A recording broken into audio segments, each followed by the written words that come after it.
फ़िलिपीन का visa apply करने का तरीका आए स्क्रीन पर।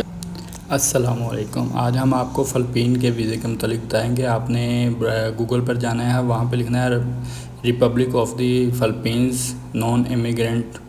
जो आप नॉन इमिग्रेंट वीज़ा अप्लाई करना चाहते हैं तो उसके लिए है। तो अगर आप किसी भी कंट्री में मौजूद हैं, फॉर एग्ज़ाम्पल दुबई, सऊदी अरब, अगर ओमान, अगर आप मलेशिया, पाकिस्तानी हैं, तो अगर आप इंडोनेशिया, मलेशिया, किसी भी कंट्री में पाकिस्तानी मौजूद है, वो अगर वीज़ा अप्लाई करना चाहता है फ़िलिपीन का, तो उसके लिए ये रिक्वायरमेंट है। तो आपने यहाँ पर अपना पाकिस्तान लिखना है। पाकिस्तान लिखने के बाद पाकिस्तानी नेशनलिटी है। इंडिया वाले भी कर सकते हैं, इंडिया वाले अपने इंडिया की नेशनलिटी के मतलब लिखेंगे, बांग्लादेश वाले बांग्लादेश के मतलब लिखेंगे। फिर यहाँ पर आ जाएगा नीचे एप्लीकेशन फॉर इंडिविजुअल वीज़ा। अगर आप इंडिविजुअल वीज़ा के बाद इसके बाद आपने यहाँ पर लिखना है कि आप न्यू एप्लीकेंट है, तो फर्स्ट टाइम कर रहे हैं तो आप न्यू एप्लीकेंट पे अप्लाई करेंगे। तो इसके बाद ये आ गया आपके पास वीज़ा टाइप, आप वीज़ा कौन सा अप्लाई करना चाहते हैं। यहाँ पर हैं आपके पास बिज़नेस वीज़ा, टूरिज़म, मेडिकल या प्राइवेट, या जो भी आपकी कैटेगरी है। टूरिज़म मोस्टली होता है, तो टूरिज़म पे हम करेंगे। आप कितनी एंट्री, कौन सा वीज़ा अप्लाई करना है, मल्टीपल, सिंगल एंट्री या कौन सी है, ये सिंगल एंट्री में अप्लाई करेंगे। तो कंट्री ऑफ एप्लीकेंट, आप किस कंट्री से अप्लाई कर रहे हैं। आप बांग्लादेश से हैं, इंडिया से हैं, जहाँ से भी हैं, तो वहाँ की, आप दुबई से हैं, सऊदी अरब से, तो वो आपने वहाँ का डालना है। मैं इंडोनेशिया से कर रहा हूँ तो मैं इंडोनेशिया का ही डालूँगा। तो इसके अलावा फिर आ जाएगा एप्लीकेशन टाइप। रेगुलर है हमारा, रेगुलर अप्लाई कर रहे हैं तो हम वैसे ही, हमारी या इंडोनेशिया में जकार्ता में वैसे लिखते हैं तो मैं जकार्ता का ही लिखूँगा। फिर यहाँ पर आपने अपनी ईमेल आईडी डालनी है और फिर इसको कंफर्म ईमेल आईडी डालनी है। तो ये अब हम डालते हैं ईमेल आईडी अपनी। इसके बाद फिर आपने नेक्स्ट वाली ऑप्शन पे चले जाना है। फिर आपके सामने एक फॉर्म आ जाएगा, तो उस फॉर्म में आपने बाकी अपना फिलअप करना है।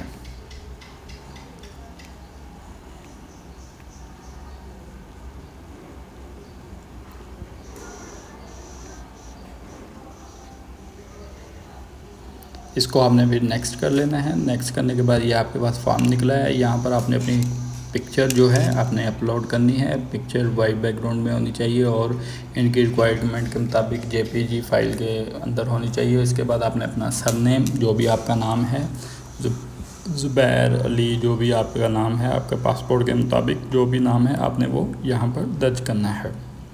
इसके बाद गिव नेम आ जाएगा आपका। फिर इसके बाद प्लेस ऑफ बर्थ आ जाएगी, प्लेस आप कहाँ से हैं।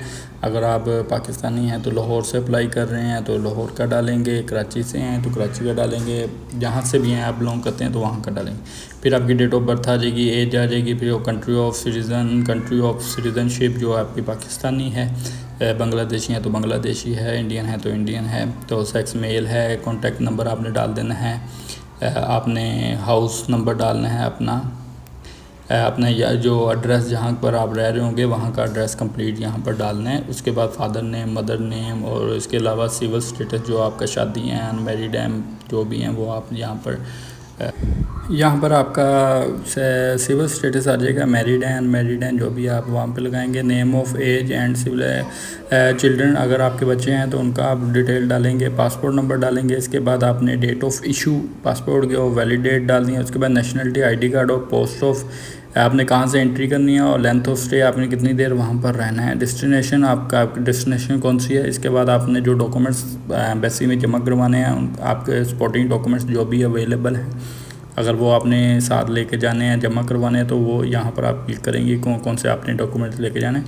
टिकट हो गई, नेशनलिटी आईडी कार्ड हो गया, इनविटेशन लेटर हो गया, अगर आपके पास है तो वैलिड पासपोर्ट, अगर आपके पास इनविटेशन लेटर नहीं है तो कोई मसला नहीं। इसके बाद ये आपके पास कोविड का पूछेंगे। इसके बाद आपका कोई क्रिमिनल रिकॉर्ड, कोई डेपुटेशन वगैरह या कोई चीज़ इस तरह की है तो नहीं, तो फिर आपने नो करते जाना है और सेव एंड कंटिन्यू।